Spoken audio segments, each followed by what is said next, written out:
Escribiu Rosalía de Castro en Lieders. Libre é o meu corazón, libre a miña alma, libre o meu pensamento, que se alza cara ao ceo e descende cara á terra.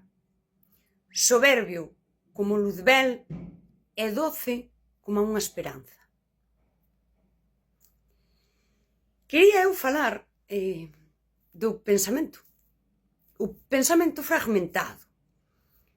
Esta idea das identidades fragmentadas, hai un algo na sociedade que eu percibín sempre, non? Que ten que ver ca microfísica do poder e que ten que ver co sistema educativo. Daquela que nos fai creer que cando chegas á universidade non vas con toda esta influencia e a universidade tamén capa o teu pensamento.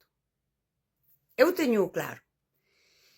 A universidade, e sobre todo da miña xeración para diante, non? Onde máis xente estudou, dá os carnés de pensar. Mais o título universitario non acredita nunca que ti tes un pensamento libre. E o sistema educativo é castrador do pensamento. Eu isto teño claro.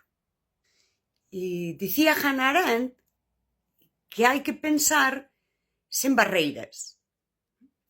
E a min paréceme que este academicismo vai colocando barreiras. É como eu son o que sexa, enxeñeira forestal, e eu teño o carné de falar de eucaliptos, se son de Galicia seguro.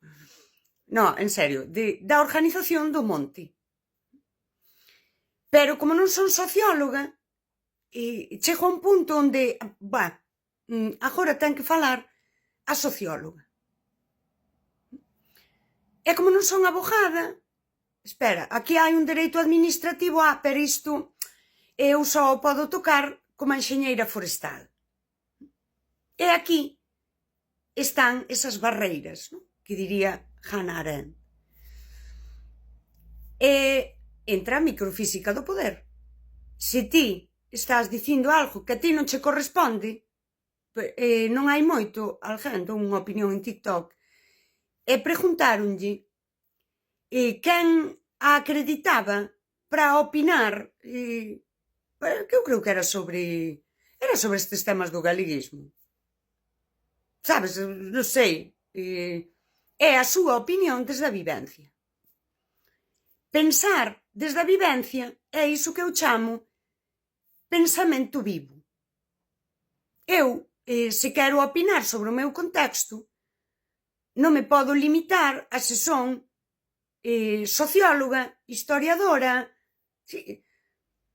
eso que se usa tamén, que queda moi bonito falar así, no académico, traballo transversal, horizontalidade, iso corresponde, cando falamos somos seres humanos, a ese pensamento sen barreiras.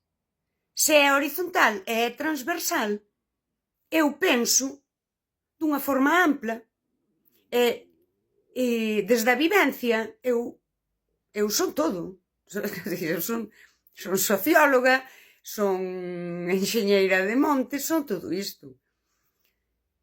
Agora falei das enxeñeiras de montes, e que a veces falámoslo así, lexislan desde o despacho. E a veces desacreditan a opinión de persoas que viven en contacto co monte, teñen montes, necesitan xestionalo e atópanse os problemas do día a día. Por poñer un exemplo. Resulta que no academicismo hai tamén unha forma de chegar a unha conclusión. E resulta que se ti non chegaches así, o teu pensamento tampouco non sirve.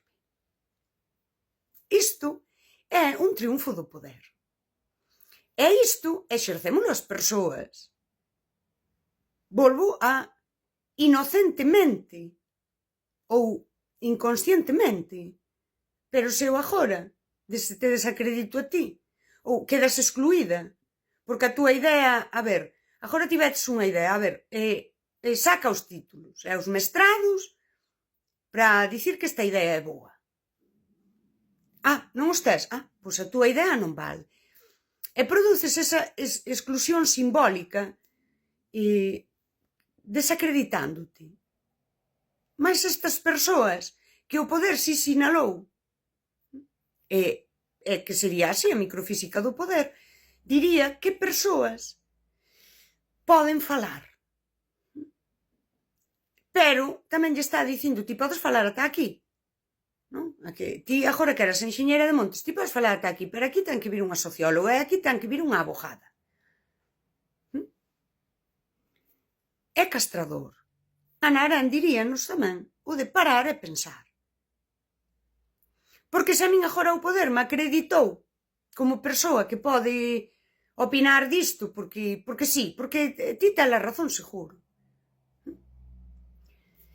Eu ao mellor non paro a pensar. Eu son a que podo opinar porque a min díxome o poder. Pero a ti o poder, cando te acredita para pensar, ti inconscientemente xa te estás capando ti. Porque a acreditación ven de que eu penso así. Esta é a forma na que eu penso, esta é a forma na que eu chego ás conclusións. E chego ata aquí. E aquí entra outra persoa.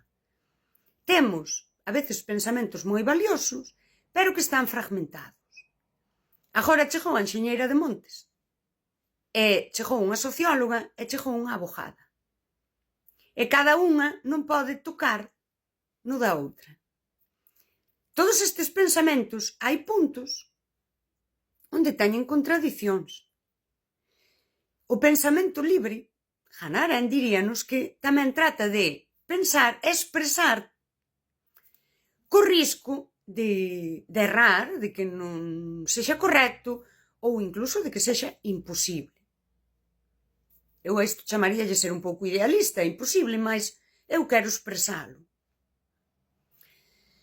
Eses puntos de contradicción é xusto, para min, a miña opinión, onde se cola o poder.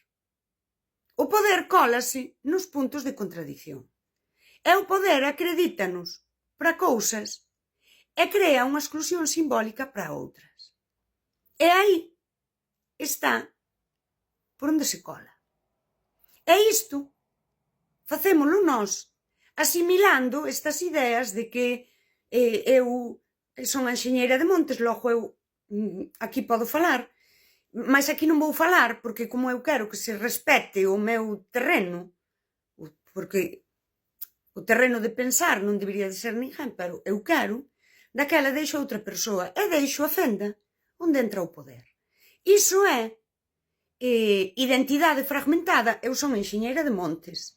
E máis, eu teño aquí unha cousa que di todo o que son. Especialista en, vou usar o dunha amiga miña que non lle parece mal, especialista en lumes. Porque eu teño un mestrado. E daquela eu disto, xa podo falar, pero logo chegará a xente da idade e diráche, xa, pero isto non é tan fácil, pero eu aquí quería poñer piñeiros e os piñeiros non mos deixan poñer, eu aquí esta terra non... Sí? E esas contradiccións, esas, é xusto a fenda por onde entra o poder. Que é unha das cousas que me gusta a mí moito de meter a Walter Benjamin sempre, que eu creo que tiña así un pensamento moi de señor do chan, non? Todo o pensamento que el ten é así, que é buscar a fenda, buscar aquilo que é insignificante, pero marca a diferenza. E eu diría que esta microfísica do poder asimilámola así, e nós poñémonos contentas cando nos dan un carné de persoa que cando fale todo o mundo ten que calar. Sí, porque mira, eu son a que pode falar. E poñémonos contentas e somos cómplices dese poder que nos fragmenta, que nos dá a veces un vocabulario académico para falar de transversalidade, horizontalidade, E soltámoslo aí. E logo, esa transversalidade capámola nós. O sistema educativo é castrador. E aí é onde nós podemos ser cómplices do poder de forma totalmente inconsciente, porque asumimos que isto é así, non? A banalidade do mal diría isto. Isto é así e eu obedezo.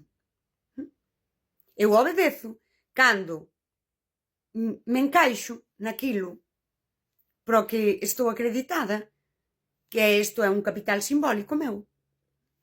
Obedezo cando creo a exclusión simbólica de outras persoas, porque non estás acreditada, e obedezo cando falo de horizontalidade e transversalidade, pero eu aquí paro de pensar, porque aquí ten que pensar outra persoa, que o poder dixo que está acreditada.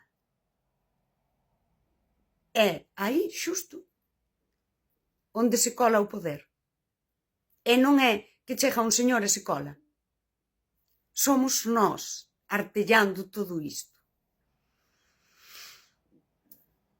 Ser libre pensadora, pensar sen barreiras, como dicía Hannah Arendt, e sobre todo, parar e pensar.